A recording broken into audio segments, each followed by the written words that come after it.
primeiro passo para investir no futuro é dialogar sobre mudanças climáticas e os rumos da segurança alimentar. Para isso, o Itaú BBA é parceiro do Arroz, Feijão e Clima. Juntos, de olho na COP30 pelo futuro do planeta.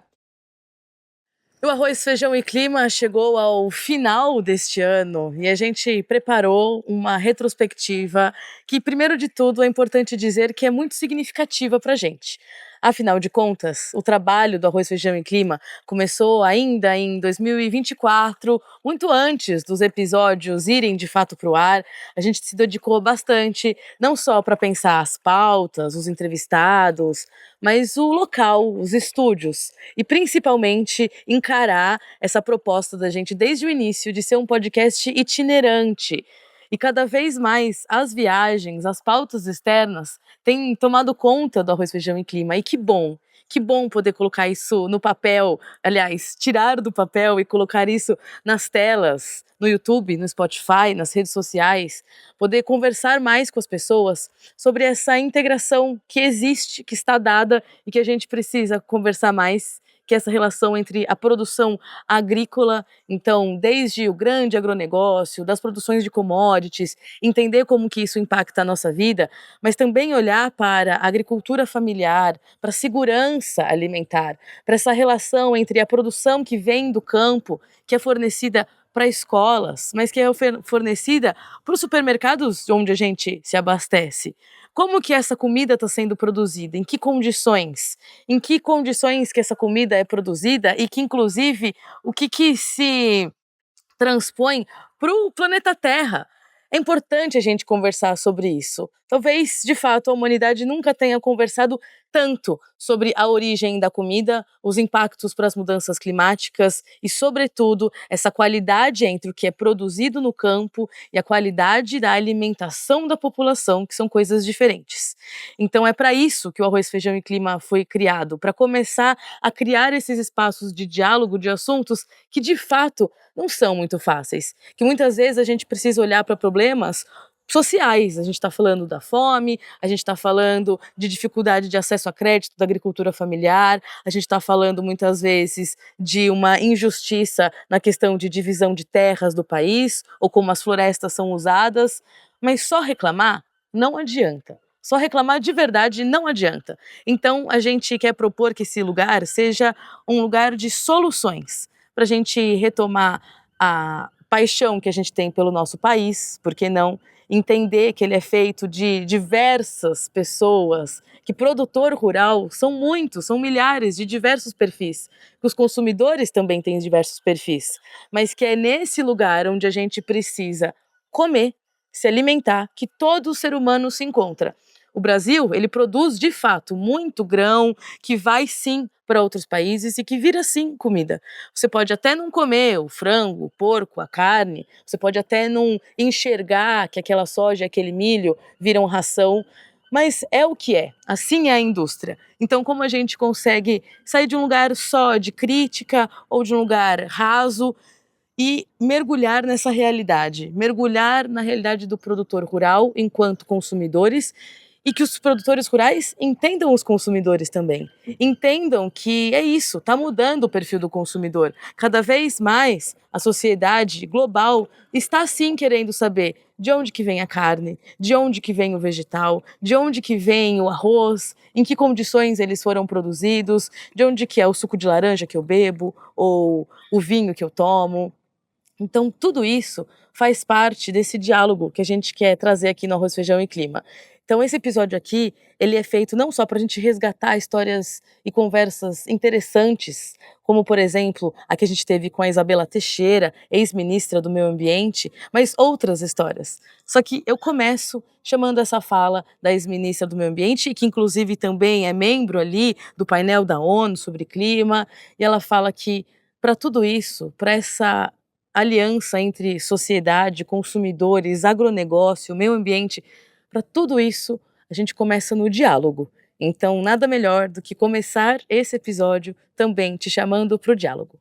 Mas a gente tem que entender que na hora que eu vou alocar um investimento no país, o setor privado não considera só as metas de mitigação, ele considera a CAPEX dele, o OPEX dele e o risco do meu dinheiro. Então, A gente quer ser visto como um país que todo mundo acha que tem propina. Que isso? Nós não somos isso. Nós somos sérios. Tem uma parte que remova, enfrenta, denuncia, pune. Para isso a lei existe.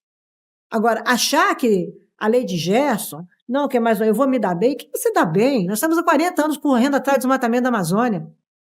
E não acabou o desmatamento. Que tem algo errado nas formas que estão colocadas. Qual é o compromisso do brasileiro de não ter desmatamento na Amazônia ilegal? Qual é o compromisso? Como é que o brasileiro quer resolver a supressão de vegetação que a lei confere para o agricultor? Ele vai topar pagar? Remunerar esse capital natural que está lá? Valorar esse capital natural? Com o capital social que também está na produção de alimentos? Como é que você quer discutir isso? Então não é uma polarização em Brasília. Não é achar que você não discute. Se eu quero feijão, arroz e clima, eu tenho que aprender a discutir feijão, arroz e clima, e não feijão, arroz aqui e clima aqui. Clima é uma agenda de desenvolvimento, é uma agenda de poder econômico. As narrativas que emergem de clima são as narrativas de poder. Se as pessoas não entenderem isso, por favor, fiquem lá fazendo fotossíntese. Entendeu? Porque o mundo real está caminhando de outro jeito. Então é bobagem perder tempo. Quer não acreditar em clima? Junta lá, toma um boteco, senta no boteco. Pega uma caipirinha de baixo carbono que o agro brasileiro produz e fica discutindo lá. Agora não atrapalha o país. Sim. Não atrapalha o país. Sim, porque são assuntos, é isso, né, dos adultos, né, e de amadurecer. De interesse econômico. Agora, é tudo isso que o outro lado fala? Não sei. Quais são as perguntas que precisam ser respondidas para a gente, no curto prazo, movimentar as peças de outro jeito? Esse é o debate. Essa é a discussão estratégica. Agora, achar que o Brasil é dono da cocada, não. Nós temos que aprender a falar a linguagem e a língua dos outros. A gente fala pra gente mesmo. A gente tem um hábito assim, não, nos convencemos de nós mesmos. Que isso? O mundo é muito maior que a gente. Entendeu? E agora, falando então de mundo, e uma última pergunta, a gente tem reparado muito nos últimos anos, assim, tenho essa percepção de que os sistemas alimentares vêm ganhando espaço nas COPs. De alguma forma, então, despertou-se para a pergunta de como o meu alimento é produzido, né? De onde que ele vem, como que a gente faz isso chegar no prato.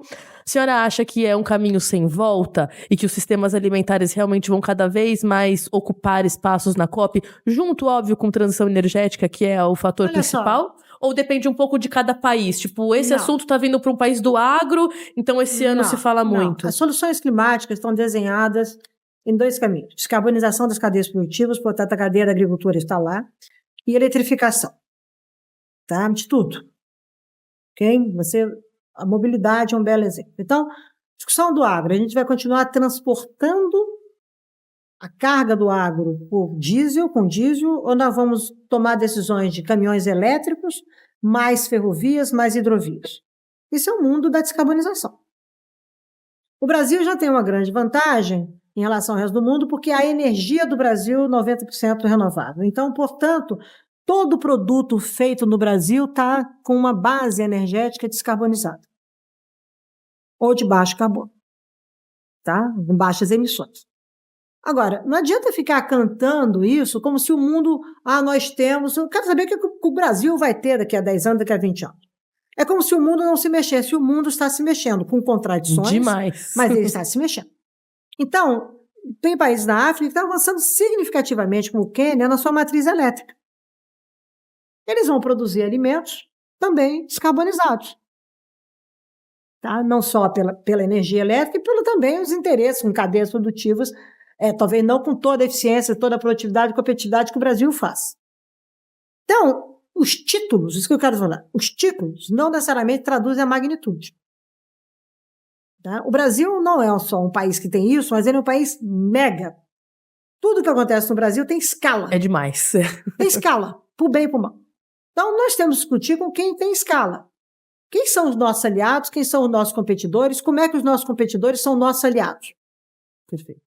Entendeu? Competir é aquela coisa do time na piscina de natação, que você tem um cara nadando e nada 4 pessoas. Quem ganha um rodízio de 4 são os 4. Tem um que nada melhor, tem um que o cara entra na piscina e nada melhor, dá um sprint, vai lá e leva. O mundo não é só de jogo individual. Jogo individual é para te ajudar a chegar.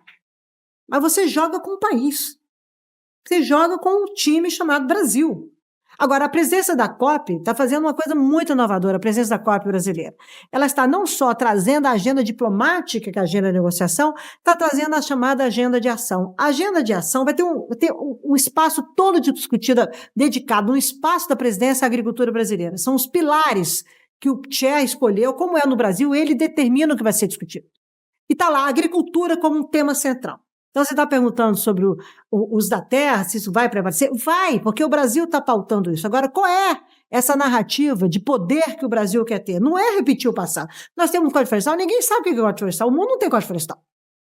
O que o Código Florestal do Brasil traz de vantagem competitiva, estratégica, para uma nova narrativa, que é uma narrativa de poder. Quem tem a narrativa tem o poder. Isso é uma máxima da diplomacia. Como é que a gente quer se apresentar ao mundo e como é que a gente quer se apresentar aos brasileiros? Então, se eu quero pegar uma pecuária, que eu faço rastreabilidade, tá? Porque eu não vou só assegurar que vem sem desmatamento, eu vou assegurar que eu sou competitivo, que eu uso a melhor tecnologia, que eu tenho transparência, que eu cumpro a regra. Agora, isso tem um custo, isso tem que virar preço. Agora, não pode ser só para o seu Pierre comer na França uma carne sem desmatamento. Eu quero o seu Pedro comendo carne aqui sem desmatamento. Então, eu tenho que olhar o brasileiro, como é que ele vai entender isso. Vai levar 10 anos para todo mundo ter acesso a isso num preço justo? Não para de negar. Agora, eu também não vou produzir açaí, castanha, com escala global, como bioeconomia, outros produtos da bioeconomia, sem infraestrutura e logística na Amazônia. Eu não posso implantar infraestrutura e logística na Amazônia e no Cerrado, provocando novos desmatamentos. Sem dúvida. Então, ou eu pactuo um conceito nacional de como é que eu vou lidar com a questão climática, e eu, brasileiro, sou parte disso, por isso eu defendo que todos os brasileiros vão acreditar. Perguntem, reclamem, isso não é assim, etc., porque ele é um agente da transformação. O agente da transformação é o brasileiro, não sou eu, não você, não somos nós individualmente. No dia que a sociedade entender que isso é uma força dela para desenvolver, para promover desenvolvimento, que vai gerar emprego, conhecimento, inovação, como você falou, a educação, eu aprendi a chamar sustentabilidade criança. Eu não desperdiçava água. É isso. Apaga a luz, isso aqui eu não sou light. São frases assim. Entendeu? Frases, no Rio de Janeiro é light, tá? Da minha mãe, assim, tá pensando, isso é eficiência energética. Quando teve apagão no final do governo Fernando Henrique, todo mundo aprendeu a apagar a luz no Brasil. Não é isso? Todo mundo com lâmpada. E depois desaprendemos, porque a gente acha que tem uma abundância. Não tem. Quanto mais eficiente tem que ser agora, regularmente esses. Quanto mais eficiente, agora o novo termo é suficiente você for, usar suficientemente a natureza será a sua aliada nas soluções climáticas, nas soluções de desigualdades, nas soluções de competitividade, de crescimento econômico e de acesso a tecnologias. Se você desperdiçar, vai custar muito caro e você não terá acesso. Então, por que a gente quer uma agenda de exclusão em vez de querer uma agenda de inclusão política? Inclusão política, isso é cidadania. Isso, exatamente. Briguem nos bares, mas estejam incluídos na contemporaneidade. Se vê como um cidadão que faz parte do discurso. Eu convido o Brasil a ser parte do futuro. Para de movimentar o passado e topa ser um país do futuro. Comece a construção agora. É isso que vai estar acontecendo agora. Está nesse processo que vai acontecer em Belém, vai acontecer no Brasil, vai continuar ano que vem com a presidência do Brasil, da COP, que só termina no final de 2026. O que a gente quer disso? Se você não gosta, você gosta do verde escuro, o outro gosta do verde claro, ou gosta do azul, tudo bem. Isso é uma discussão que nós, brasileiros que vivemos na democracia, temos o direito de conduzir. Agora, não acho que ser brasileiro, que quer estar melhor no futuro, é excluir a contemporaneidade, o debate contemporâneo político global. O Brasil faz parte do mundo, não desembarcamos no mundo, temos que entender que mundo é esse, mudança que está vindo, e parar com essas churumelas de quem quer viver de passado. Tá? Deixa o passado lá, esse passado nos traz até aqui também, tá? Mas a ousadia do presente de querer falar assim, nós queremos cuidar do Brasil. Parem de falar mal do Brasil, como eu falo, parem de terceirizar o Brasil. Perfeito. Os brasileiros devem cuidar do Brasil. Eu tenho muito orgulho de ser brasileira e eu estou cuidando do meu país. Convido a todos que durante esse ano na COP30, todos os brasileiros, todos, do agro, não agro, todo mundo gosta de arroz e feijão, eu adoro. Também passe a gostar de clima, porque isso interessa para o desenvolvimento do país, interessa para a voz do Brasil, no Brasil e no mundo. O resto, para mim, é de gente que quer dividir o Brasil, fragmentar o Brasil, viver de pequenez. Nós não somos isso. Esse país é um país incrível, uma sociedade incrível, com todos os problemas que nós temos. Eu volto toda vez, eu moro no Brasil, quando eu desembarco aqui, eu falo assim, cara, estou de volta à minha casa, tenho o passaporte do Brasil, apresento com orgulho, e quem quiser ser moderno, contemporâneo e feliz, venha ser brasileiro, porque isso sim é um país feliz.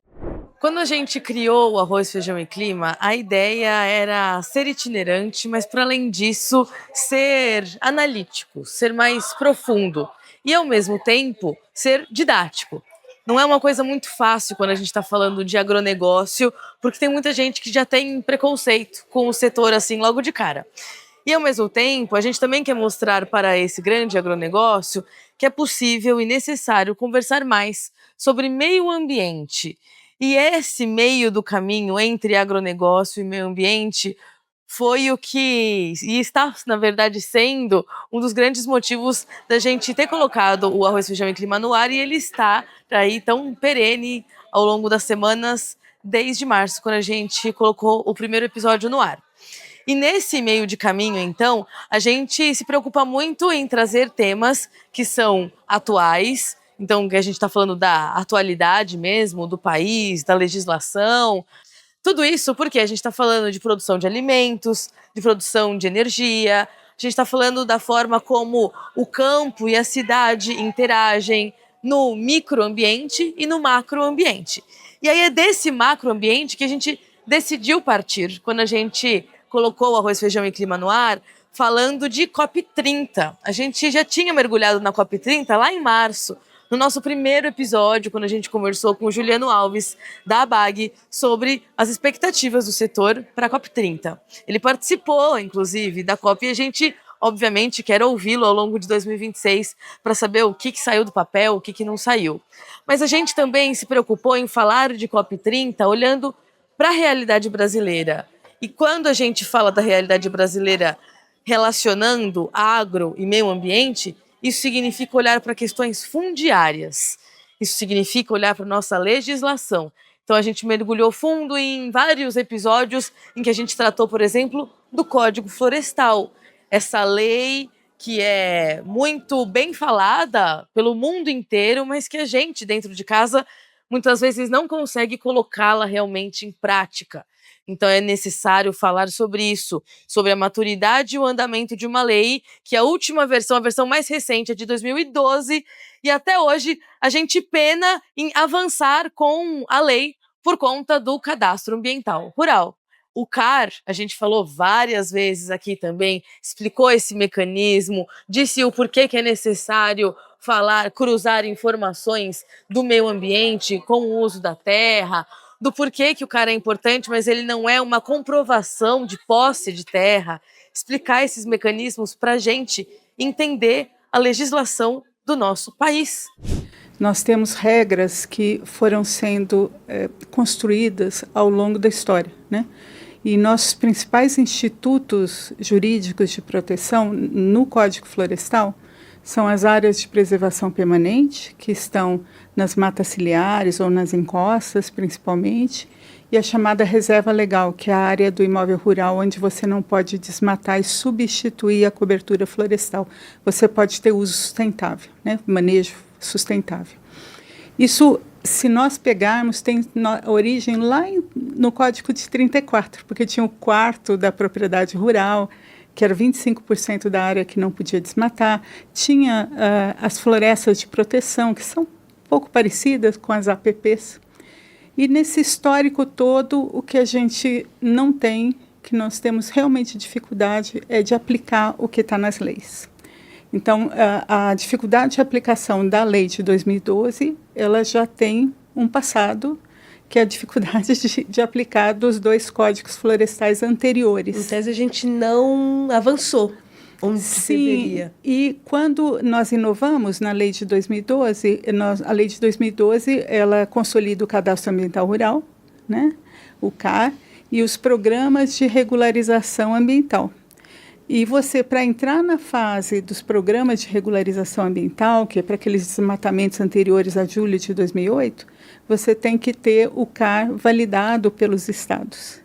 E a lei é de 2012, nós já estamos em 2025, e temos muita dificuldade em fazer a validação desses cadastros ambientais rurais. Eles são fundamentais para assegurar a aplicação daquilo que a lei de 2012 avançou, que foi, sim, nós reconhecemos que tem um desmatamento que tem que ter um tratamento específico, e nós vamos, a partir da validação dos cadastros, nós vamos dar regras individualizadas ou regionalizadas, mas nós vamos ter programas para isso, né?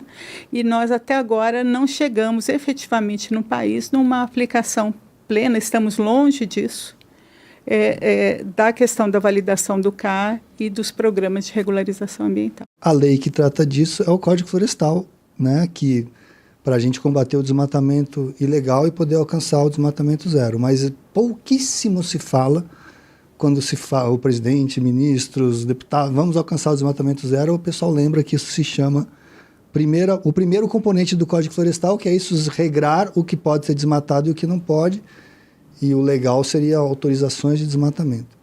Mas eu insisto muito que é uma agenda fundamental do Código Florestal, é a agenda da restauração, que é a gente restaurar o que foi desmatado, e eu acho que isso, infelizmente, daí é uma análise minha, da SOS Mata Atlântica, terá pouca prioridade ainda, esse esforço para a gente restaurar.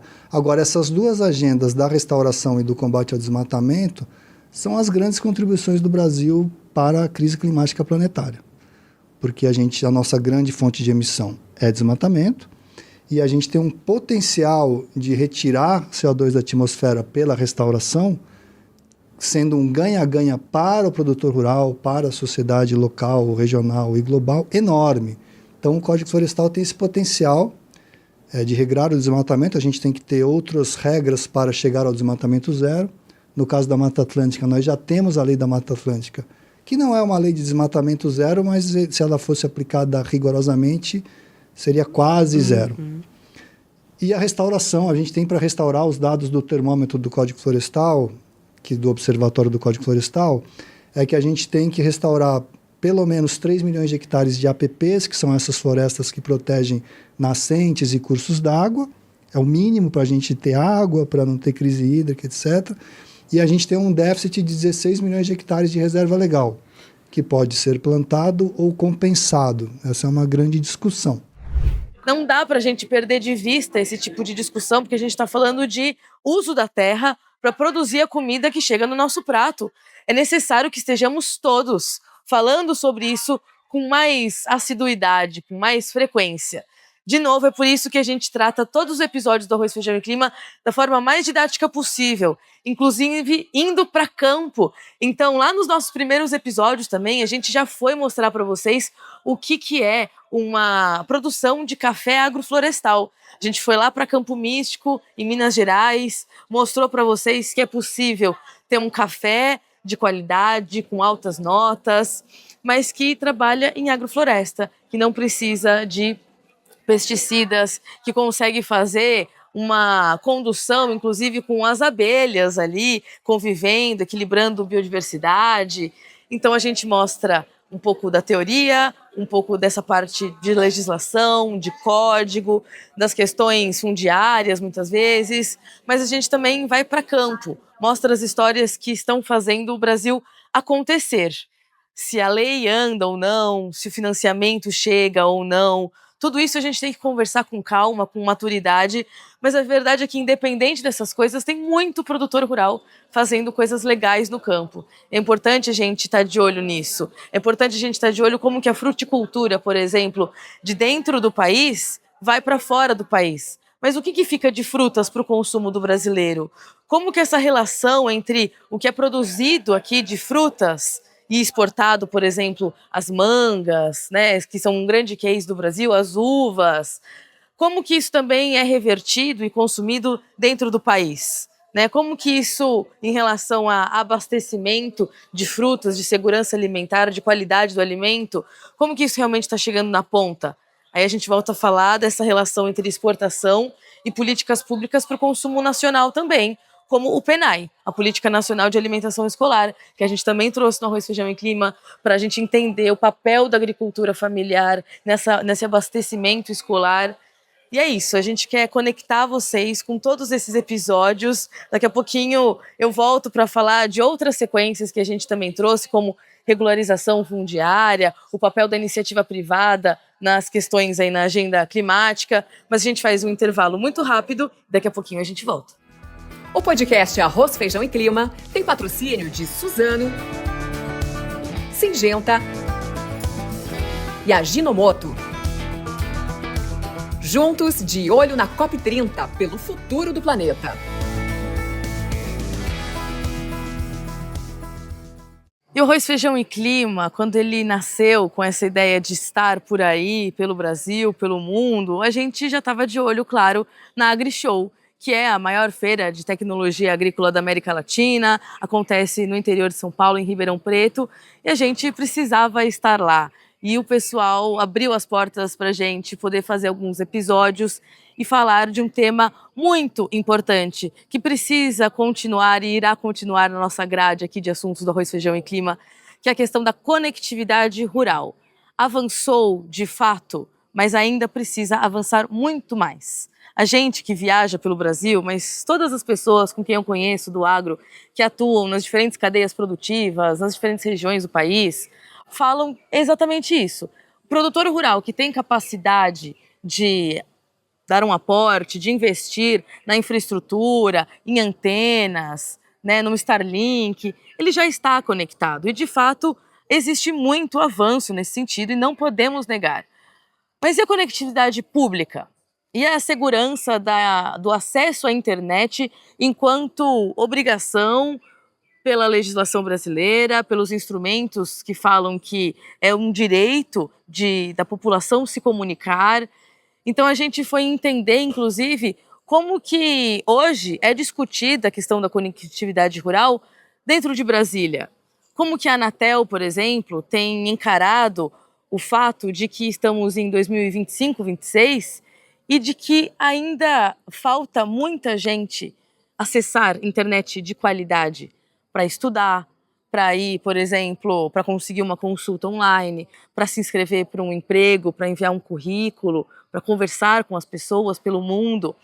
Conexão de internet nos dias de hoje é uma questão de civilização, é uma questão de um direito que todo mundo tem, deveria ter. Então a gente traz isso com recorrência e uma das entrevistas foi com a Conectar Agro lá na AgriShow, entendendo que nas áreas de soja, que ainda é a maior commodity do Brasil, com grandes áreas de produção, mesmo nelas ainda o acesso à internet é muito baixo em relação a outros países. Que dirá em ambientes como as zonas rurais do norte, do nordeste, no agreste, no sertão. Não só nas beiras de rodovia é necessário ter internet, mas lá também, porque aí a gente está falando de segurança na pista, a gente está falando de sinalização, a gente está falando de pedir socorro. Então, que tal a gente também olhar para esse lance da conectividade com olhos mais atentos, entender que não é só a gente que se beneficia quando quer ir para as montanhas e tem 4G, mas é toda uma sociedade que está nesses lugares e que tem o direito de entrar na internet, se comunicar e poder estudar. Com o indicador de conectividade rural, eu tenho dados e eu consigo mostrar com clareza onde estão os pontos, né, de lacuna do país. Então, o que nós tomamos a decisão, a associação? Então, vamos a Brasília, vamos falar com o tal do FUST. Quem que é esse FUST? Então, o FUST é um fundo de universalização do serviço de telecom, que ele foi criado há muitos anos atrás, na época de privatização, né, das operadoras de telecom. E em tempos esse fundo ele ganha um grande montante de valores, mais de bilhões de reais, e aí por conta das decisões do governo eles são retirados esse dinheiro. E ele foi criado para, um exemplo aqui, instalar telefones públicos. Então esse é o ponto, a gente sabe que tem um fundo de universalização do serviço de telecom, e aí existe um comitê gestor do FUST. Então o que nós fizemos? Bom, vamos lá nos apresentar para o FUST, falar quem é Conectar Agro, mostrar alguns exemplos de projetos que fazem muito sentido levar a conectividade, como um exemplo clássico nosso aqui é da região de Viçosa, da Serra do Brigadeiro. Em Minas Gerais. Isso, uma serra super importante, que até na época, ano passado das queimadas, muitos dos animais em extinção morreram, né, por conta das queimadas, e não tinha informação Isso é importante falar. Imagina se a gente tem tecnologia para poder sinalizar aonde começa o foco de incêndio. Então, a gente não tinha isso. Então, conversando até com toda a região, com a Universidade Federal de Viçosa e mais o pessoal do meio ambiente lá do estado de Minas, a gente avaliou. E se a gente colocasse conectividade, como que ficaria o projeto? A gente desenhou um projeto modelo para implementar a conectividade. Então, falou, olha, agora eu tenho um exemplo, com mais de 2.500 produtores rurais, com uma Serra do Brigadeiro, né, com café no valor que está, super relevante. Então, esse é o projeto ideal. E fomos até Brasília conversar com o comitê gestor. E aí nós voltamos para casa com o endereçamento de que até 2026 não seria possível usar o FUST, porque no governo atual ele seria utilizado para as escolas. Só que nós da associação a gente defende que, além da escola, eu preciso conectar a educação. E como que um estudante sai da escola e vai para a casa dele? Na escola tem internet e na casa dele para fazer lição de casa não tem. Como que eu faço essa roda girar? Né? E aí um outro exemplo que eu trago é num assentamento rural, onde na região de Goiás, do nordeste de Goiás, no Vão do Paraná, eu tenho muitos assentamentos rurais. E se a gente colocasse conectividade nessa região, onde já tem assentamentos, onde eu já posso, né, criar esse ecossistema de tecnologia, eu posso levar uma educação numa escola rural. Então a nossa pauta é essa. E, então assim, eu digo para você que é muito difícil, a gente não desiste nunca, tá? Então, nós já fomos ano passado. Então, o que acontece com a relação com o governo? Então, a gente já foi ao FUST, o Comitê Gestor. Eu tenho contato com o Ministério do Desenvolvimento Agrário, que assinou há 2 meses atrás um termo com a Anatel e com o FUST para poder fazer um projeto em conjunto para usar para os pequenos produtores. E nós somos a voz. A gente é uma associação de empresas de telecom, tecnologia do agro, então nós temos que ser ouvidos. Nós temos um indicador que mostra quais são as regiões de maior necessidade de conectividade, né? Então é isso que a gente quer ser ouvido. Então fomos também ao Ministério das Comunicações falar das emendas parlamentares. Por quê? Porque o MCOM criou uma cartilha de utilização. Exato. E como que eu utilizo essa cartilha? Como que eu utilizo? Em prática. E aí nós temos muitas dificuldades. Então, é uma pauta bem longa e extensa para nós. Então, nós nos unimos com algumas pessoas muito importantes de algumas áreas dentro do governo para nos apoiarem. Também as áreas de relação institucional de cada associado para nos dar mais força. E era isso que eu ia te perguntar enquanto empresa privada, então, né, Gregory? Até onde que vai a iniciativa privada? Até onde que vai um Conectar Agro, por exemplo, enquanto entidade setorial? E até onde é governo? Assim, porque a gente vê várias fazendas, vários produtores rurais que são amplos, né, no sentido de grandes áreas de atuação, várias commodities, que têm capital e que investem e que acabam, inclusive, beneficiando o entorno. Mas isso isso é para quem pode, né? Assim, basicamente é a realidade de quem pode. Como que vocês equilibram isso, assim? Esse tipo de diálogo é Conectar Agro, mas vocês estão dentro do Conectar Agro, mas ao mesmo tempo não dá para esperar governo. Essa é uma equação aí, né? Essa é uma pergunta que provavelmente ela não tem uma resposta única, né? E é uma pergunta com uma resposta, eu acho que a gente poderia passar o dia inteiro conversando aqui. Mas eu queria trazer talvez alguns pontos, assim. Eu não vejo que tenha uma clara definição de limite nesse diálogo, né? Que nem você falou, o Conectar Agro é uma associação que representa as empresas estão lá dentro. Mas o que eu vejo que, assim, é o papel e um pouco, também trazendo um pouco de contexto disso que a Paola trouxe, né? No final das contas, o que as empresas que são desse meio, que conhecem a tecnologia, que conhecem o cliente, que conhecem a problemática estão fazendo? Elas estão mostrando onde é que está a demanda por conectividade. É isso que não existia. As pessoas não sabiam que lá no campo tinha máquina que precisava consumir dados. 5.500 municípios, né? Que tinha criança que ia para casa, que ia estudar de noite, que precisava de conectividade. Isso não era visível. Era visível as grandes capitais, né, Paola? Que o pessoal via lá nas demográficas e eu vou plantar uma torre aqui e resolver o problema. Então, acho que até chegar onde chegou agora, que a Paola estava explicando para vocês, teve um trabalho gigante de conscientização no sentido de onde é que está a demanda. E aí, ou de forma privada ou em conjunta com o governo é como é que a gente atende essa demanda, né?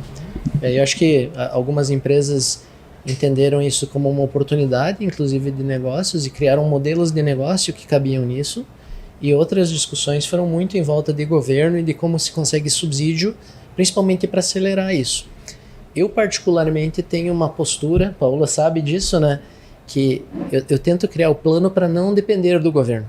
Sim. Mas se o governo puder ajudar e acelerar, ótimo. E essa é parte do trabalho, né, Paola? É isso que a gente está conseguindo ou tentando fazer. Primeiro, alinhando os ponteiros, alinhando o discurso, alinhando a mensagem, que eu acho que já está muito bem evoluído. E segundo, daí, né, destravando e buscando recursos para que, né, toda essa ideia de um Brasil 100% conectado, ele se destrave e aconteça muito mais rápido. Então, eu tenho um pouco essa postura e, assim, nós não estamos esperando ninguém. Nós temos alguns caminhos e esse caminho ele pode ser viabilizado, né, por uma estrada que ela é um pouco mais demorada, mas vai acontecer, ou por algumas outras estradas onde a gente tem mais gente ajudando e ela vai muito mais rápido. Sim. Eu espero que seja por uma dessas novas 2 estradas, porque a conectividade, até como tu trouxe na tua abertura, ela traz um benefício gigante para o país. Isso não é do interesse do agro ou do governo. Exato. Ou da pessoa, é do interesse de todo mundo. No final, para todo mundo, para a população, vai tornar o nosso país mais rico. Então a gente espera aí que todos os agentes podem realmente se movimentar e se comprometer para que isso aconteça mais rápido. Então a nossa meta é poder criar novos estudos, atualizar o indicador de sustentabilidade, de conectividade, e um desejo meu que é criar um indicador de sustentabilidade com 3 pilares, né? O primeiro deles, descarbonização, o segundo é economia de água e o terceiro, área de preservação ambiental. Então imagina se eu consigo fazer um entrelaçamento desses indicadores, desses itens, subindicadores junto com conectividade. Eu consigo dizer se a propriedade é mais sustentável. Então essa é uma missão nossa, né? Levar a conectividade e depois, né? Como é que eu avalio se uma propriedade é mais sustentável? Como é que eu vejo que aquela região específica tem uma relação diferente com sustentabilidade? Quando a gente olha para trás, para esses episódios do Arroz, Feijão e Clima que já têm ido para o ar e estão aí reverberando, repercutindo, a gente tem muito orgulho de ver que é isso. A gente tem as nossas conversas no estúdio, mas a gente coloca a mochila nas costas, pega a estrada, enfrenta os destinos que a vida vai mostrando para a gente mergulhar nessa realidade rural e poder mostrar para vocês essa pluralidade de histórias, de realidades, de sabores, de discussões. E aí a gente começa a mostrar para vocês essa realidade na prática, quando, por exemplo, como eu disse no bloco anterior, a gente foi para as agroflorestas. Só que a gente não foi em agrofloresta só em Minas Gerais. A gente foi ver agrofloresta direto de Rondônia, entendendo, inclusive, como que a agricultura familiar, a agrofloresta se cruzam num ambiente amazônico. A gente entendeu várias realidades dentro dessa diversidade que a Amazônia apresenta no sentido de cultivos, de realidade de comercialização, de precificação, do que realmente volta para o produtor rural. E quando a gente fala de acesso a produtores rurais, a gente também está falando de novos desenvolvimentos de mercado. Então, os produtores rurais, eles precisam não só ter acesso a bons insumos, por exemplo, como os bioinsumos, né? Insumos que não degradam o meio ambiente, que não poluem o solo. Então, todo produtor rural deveria ter esse tipo de acesso, mas depois que ele produz, depois que ele usa esse bioinsumo, ele deveria também ter acesso a mercado. Como que ele vende esse produto? Como que ele escoa esse produto? Como que a gente gera demanda? E a gente conversou sobre isso aqui no Arroz, Feijão e Clima, quando a gente conversou com o Luiz Brasi, que é do Imaflora, e falou pra gente da borracha sustentável, da relação do mercado da borracha com a economia brasileira, com a formação, inclusive, dos povos entre o norte e o nordeste do país, mas mais do que isso, a necessidade de uma geração de mercado para uma borracha sustentável. para uma borracha em que o látex que sai do trabalho das seringueiras e seringueiros do Brasil realmente não tenha trabalho escravo, realmente não tenha trabalhos em áreas ilegais e que seja uma borracha valorizada.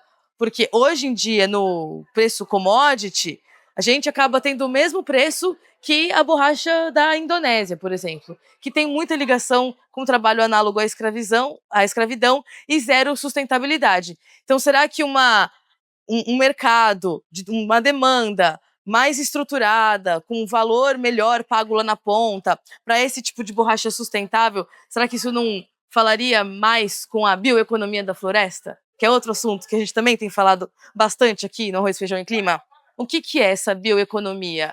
Né? É abrir mercado para essas pessoas poderem viver daquilo que elas retiram da natureza. Às vezes a gente está falando dessa agricultura que planta e que colhe, mas também tem esse lugar do extrativismo. A gente está falando do social, a gente está falando do meio ambiente, a gente está falando de ter rentabilidade.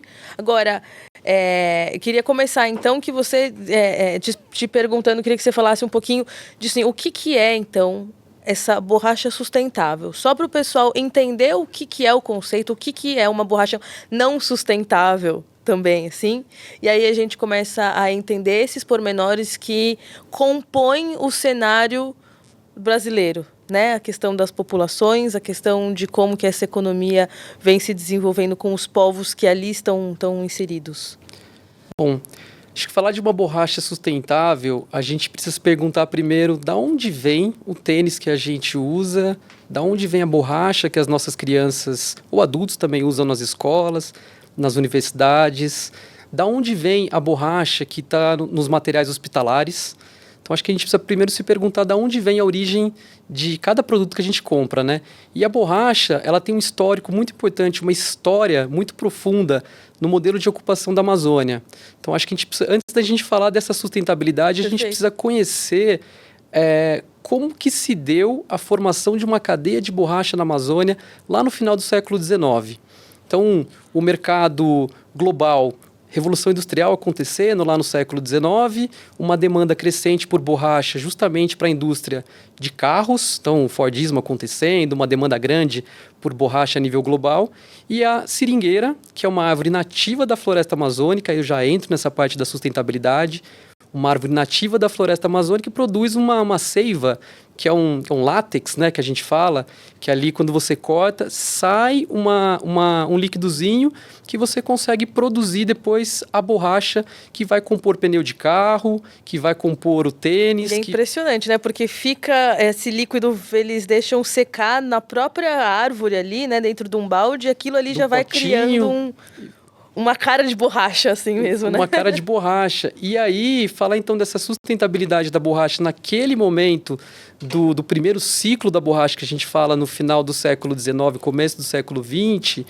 é para abastecer essa indústria e esse produto totalmente compatível com floresta, que é justamente esse potinho que vai acumular o líquido.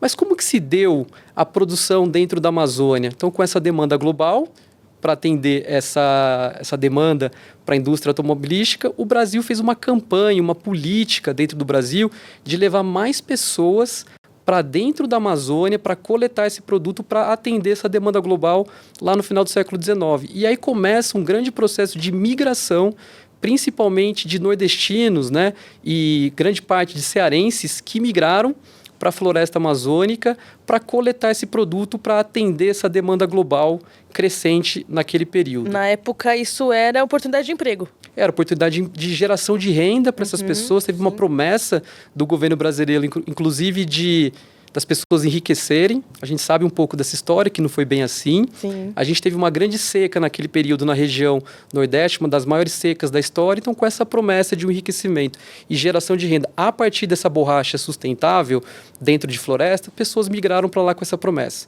Então começa o grande boom da borracha e a partir disso o desenvolvimento de grandes cidades como Manaus e Belém, que passam a crescer justamente por meio da extração de borracha nesse período e que culmina com a Belle Époque, né? Não sei falar francês. Belle Époque. Belle Époque, que é a Bela Época, né? Inspirado nos franceses. Então Manaus e Belém, por meio da extração da borracha, enriqueceram.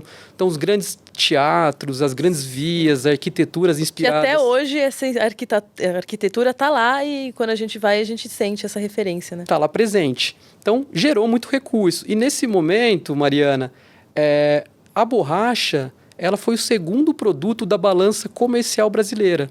Então, naquele período, a gente estava falando de agro aqui, né? A gente está nesse podcast falando sobre isso. Então, o principal produto de exportação do Brasil naquele período era o café. Qual que é o segundo? A borracha. Então, quando a gente fala de sustentabilidade na cadeia de borracha, a gente está falando, então, de modelo de ocupação na Amazônia, migrantes que foram para lá com uma promessa de riqueza, formação de grandes cidades com uma arquitetura incrível, né, com uma história urbanística e cultural, também na cena cultural da Amazônia. Reflexo de uma pujança econômica. Que trouxe resultados econômicos para o Brasil, mas que também refletiu com uma desigualdade social, porque essas populações que foram para dentro da Amazônia não tiveram a promessa cumprida de uma geração de renda e modos adequados dentro de floresta. Então, acho que esse é um recorte importante para a gente falar desse primeiro ciclo, que ele se encerra justamente ali quando os ingleses acabam levando sementes da borracha para o Jardim Botânico lá da Inglaterra, acabam, e depois disso, né, conseguem ter a seringueira e replicar ela para a Ásia, e aí entra num processo de declínio dessa borracha no Brasil, porque a Ásia passa a desenvolver a borracha plantada em monocultura, bem diferente dessa pergunta que você acabou de me colocar. O que é uma borracha sustentável? É uma borracha, então, que alia, né, uma extração de um produto dentro de floresta, da maior floresta tropical do mundo, que é a floresta amazônica, a maior bacia hidrográfica do mundo, que ela compõe um sistema, vou chamar assim, agroflorestal, dentro de floresta, que você consegue ter uma diversidade de espécies no mesmo ambiente. Então, isso é uma borracha sustentável, que ali você tem não só a seringa, que extrai o látex, você tem uma castanheira, você tem uma copaibeira, você tem o babaçu, você tem um artesanato. Então, quando a gente fala de borracha sustentável, no meu imaginário e nas minhas visitas para a Amazônia, é esse tipo de sustentabilidade que ali, então, um conhecimento tradicional de populações que migraram para lá, junto com os povos originários, que os povos indígenas também extraem esse produto nesse primeiro ciclo da borracha, e que mantém a floresta de pé. Então, a gente está falando de uma produção que gerou renda para o Brasil, já foi o segundo produto da nossa balança comercial e não desmatou, manteve a floresta de pé. Eu gosto de reforçar isso porque não existe coisa mais do nosso dia a dia, desde a infância, do que uma borracha, né? Da América, acho que muitas pessoas passaram, né? Também. Exatamente. Mas enfim, você estava conversando, eu me lembro dele lá. Então, essas organizações e pessoas vão para a floresta e começa um processo. Como que a gente, então, cria uma estratégia de valorização desse produto? O que a empresa precisa? A empresa precisa de volume, precisa de qualidade, precisa de garantias, de rastreabilidade. Comunidade, o que você precisa? O que você quer? O que você deseja? Eu quero uma relação justa, eu quero um compromisso de longo prazo. Eu não quero alguém que só passe por aqui, como foi no primeiro, segundo ciclo da borracha e outras histórias. Eu quero uma fidelização. Então, escuta a comunidade, escuta a empresa. E o terceiro setor que tem esse papel de costura, de traduzir para o mundo empresarial e para o mundo das comunidades essa construção de futuro. Então, é por isso que a gente faz essas conexões no Arroz, Feijão e Clima, porque tudo tem a ver com a forma que a gente usa os nossos recursos. Por recursos, a gente também falou aqui nos episódios sobre recursos hídricos e a maturidade da gente dialogar sobre isso dentro do ambiente do agronegócio, sobre como está sendo usada a água do nosso planeta, a água do nosso país. O que é preciso fazer para avançar nas outorgas, no uso dessa água? Será que o uso da água no campo, nas produções agrícolas, é sustentável? Tem como melhorar? Como que a inteligência artificial pode ajudar nisso? E aí, quando a gente fala de inteligência artificial, a gente entra num outro campo de discussão, mas a gente faz um breve intervalo aqui de novo e volta contando um pouco mais de todas essas interações que a gente trouxe no Arroz, Feijão e Clima esse ano para vocês. O podcast Arroz, Feijão e Clima tem patrocínio de Suzano, Singenta e Ajinomoto. Juntos, de olho na COP30, pelo futuro do planeta.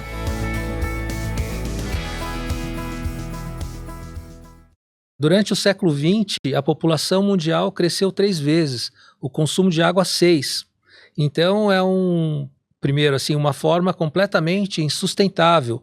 Se a gente for ver, hoje de cada 10 do que nós chamamos de desastres naturais, 8 pelo menos estão relacionados à água, seja pelo excesso, seja pela falta.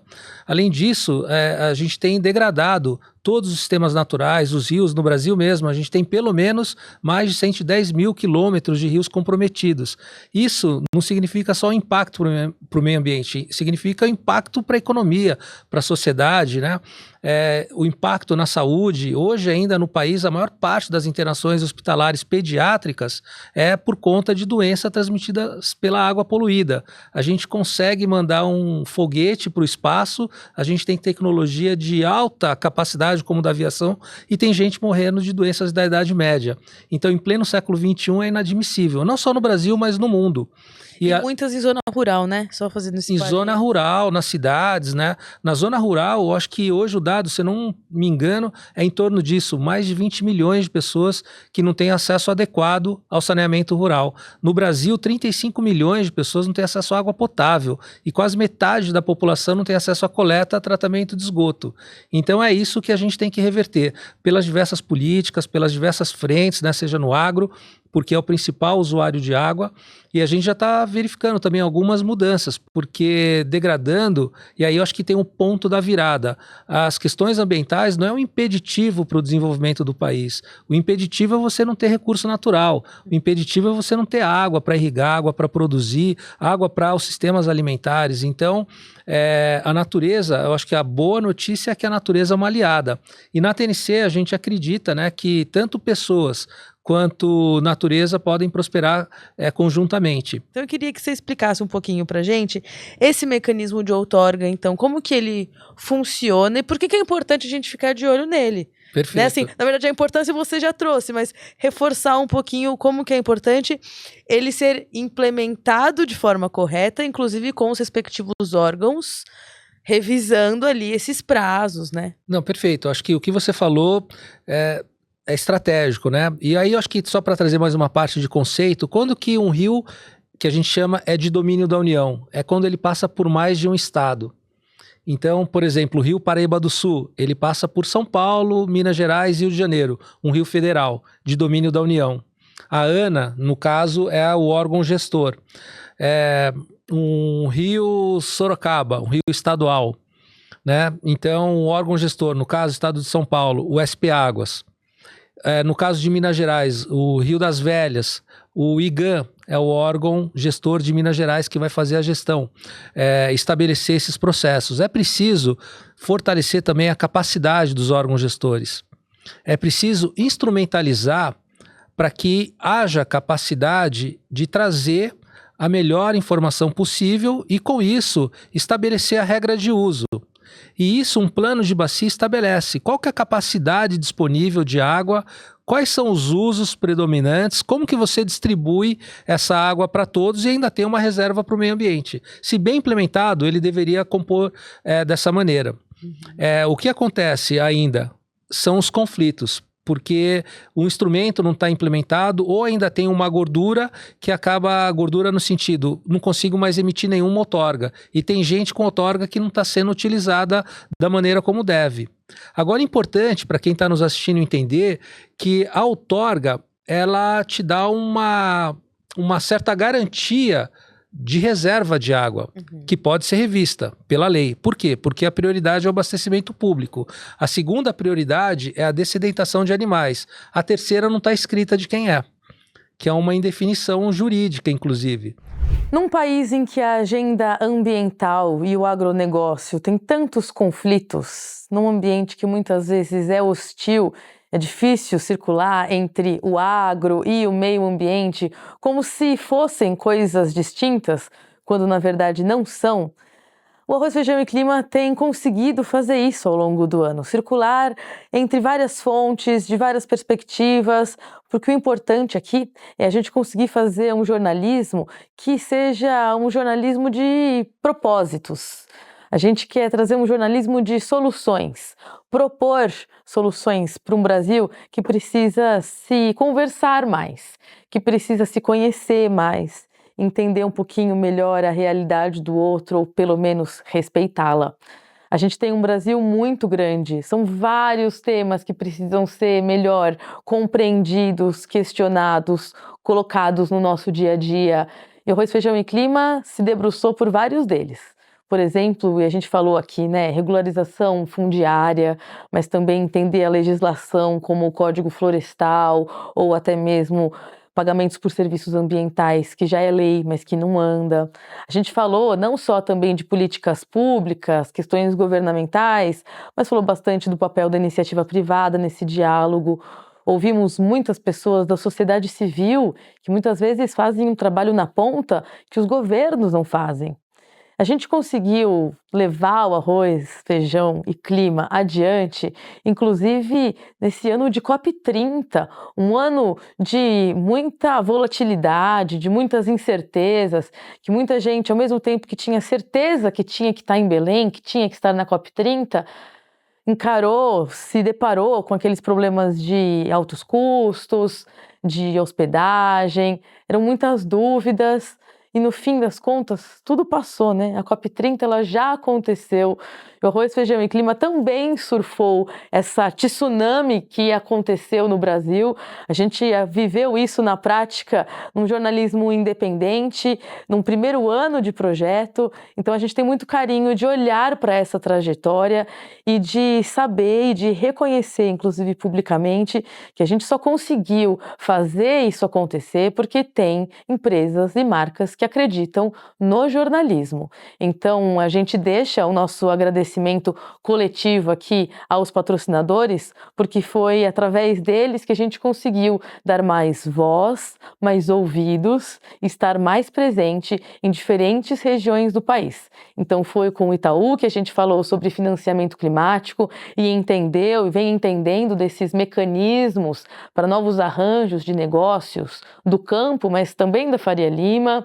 A gente falou sobre pecuária sustentável com o apoio da Elanco, não só para entender sobre a parte da saúde animal, mas para entender como pecuária sustentável se tornou um ponto-chave para países que têm a pecuária como atividade cerne, como é o caso do Brasil.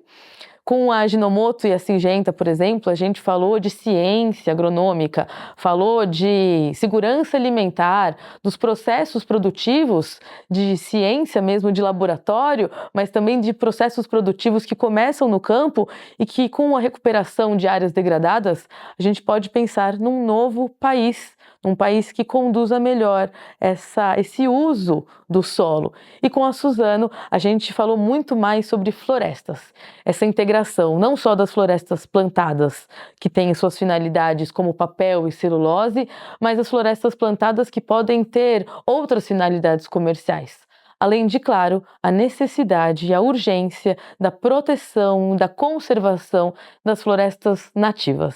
DNA nosso, brasileiro, que é dever de todo mundo cuidar melhor, e é por isso que a gente fica de olho em como essas iniciativas realmente têm, claro, a sua rentabilidade, o seu lucro, precisam ir adiante produzindo conforme todos os outros setores da economia, mas como que o agro, nessas diferentes frentes, pode ajudar o Brasil a ser, de fato, produtivo, com sustentabilidade, com reconhecimento internacional e sendo esse player inquestionável para o mundo inteiro entre segurança alimentar e transição energética. A gente espera que o Arroz, Feijão e Clima continue podendo falar sobre esses assuntos, mergulhar nessas camadas de discussão e tantas perguntas, por isso já fica o convite para você ser um parceiro nosso para o ano que vem. Mas além disso, a gente te convida para ficar nesse episódio aqui, para conferir então alguns desses conteúdos que a gente se propôs a fazer com tantos apoiadores pelo Brasil afora.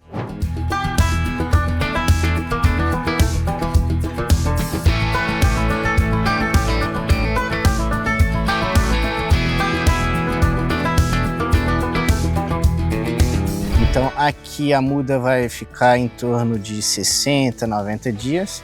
Só recapitulando, ela ficou 30 dias na casa de vegetação, 10 dias na casa de sombra, em média dá 40.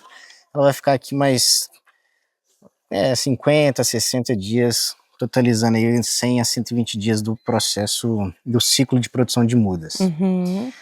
Então quando a gente olha aqui, a gente divide isso aqui em diversas praças. Então, algumas, se a gente olhar mais para lá, a gente vê que está com as pontinhas mais vermelhinhas, aqui um pouco menos.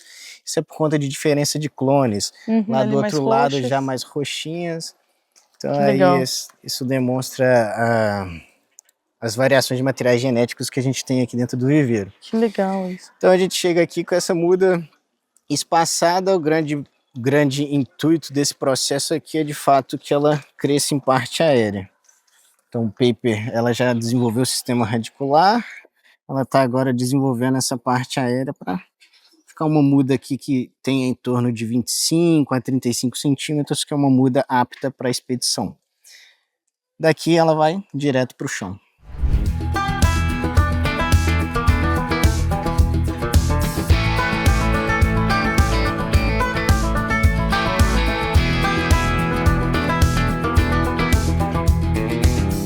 Nada melhor do que falar sobre a importância da recuperação de áreas com quem está lidando com isso diariamente na prática e vendo o solo ser recuperado e ver como isso traz ganhos. Então, eu gostaria que você se apresentasse, por gentileza, falasse desse trabalho do grupo aqui no Mato Grosso e, principalmente, por que vocês entenderam a importância de recuperar áreas degradadas.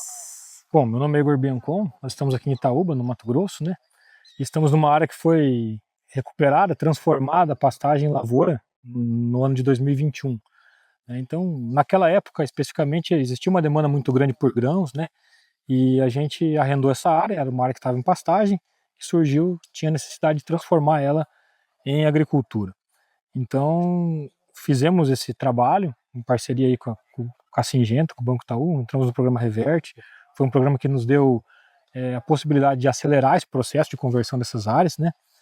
E eu acho que o importante é destacar é que você pega uma área que está subutilizada, está numa pecuária extensiva, de baixa produtividade, e transforma essa área numa área muito produtiva, numa área de grãos, que vai fazer soja, vai fazer milho, vai fazer algodão, a gente tem algodão ali atrás também, áreas que foram convertidas, né? Ou fazer uma safra de soja, depois entrar com uma integração, com um pasto plantado em cima de uma área que foi agricultura, que é um pasto que vem muito forte, muito verde, e você consegue também colocar uma boa lotação de gado em cima nesse período, né? Então você consegue ter mais produtividade no final. Falando em números, só para a gente ter uma noção, quanto que era e quanto que está hoje, não sei se você prefere falar no sentido de soja ou em outro cultivo, mas o que vocês conseguem para a gente ter uma dimensão de que é real que ganha produtividade, assim, né?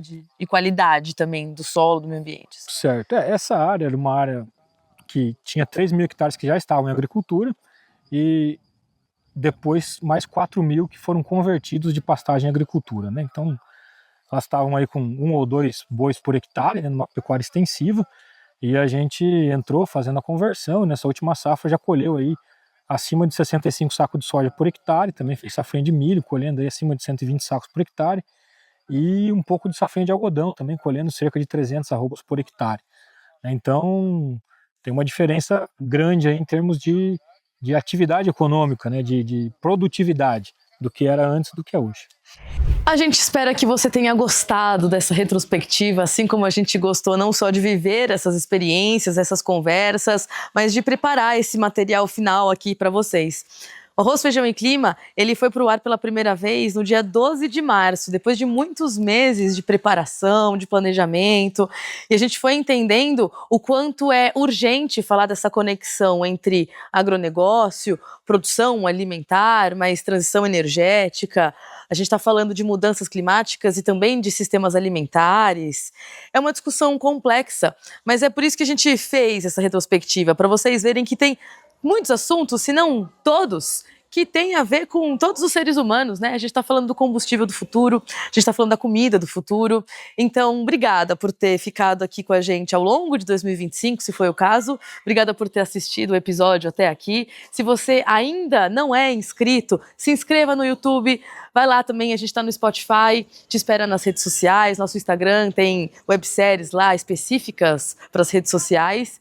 E escreva um e-mail para a gente também, se você quiser ser apoiador, patrocinador do Arroz, Feijão e Clima, se você quiser participar das nossas conversas, manda um e-mail para o arrozfeijãoclima@gmail.com. A gente está te esperando em 2026. Depois dessa retrospectiva, a gente tem mais entrevistas, viu? Então, fique atento, porque na próxima quarta-feira a gente segue com as publicações, elas serão ininterruptas. A gente teve um grande trabalho aqui no final de 2025 para deixar tudo preparadinho para vocês. Então, estão por vir aí também manifesto, uma conversa sobre sucessão familiar, no meio acadêmico, inclusive. Então, a gente te espera em 2026 para muitas outras conversas entre campo e cidade.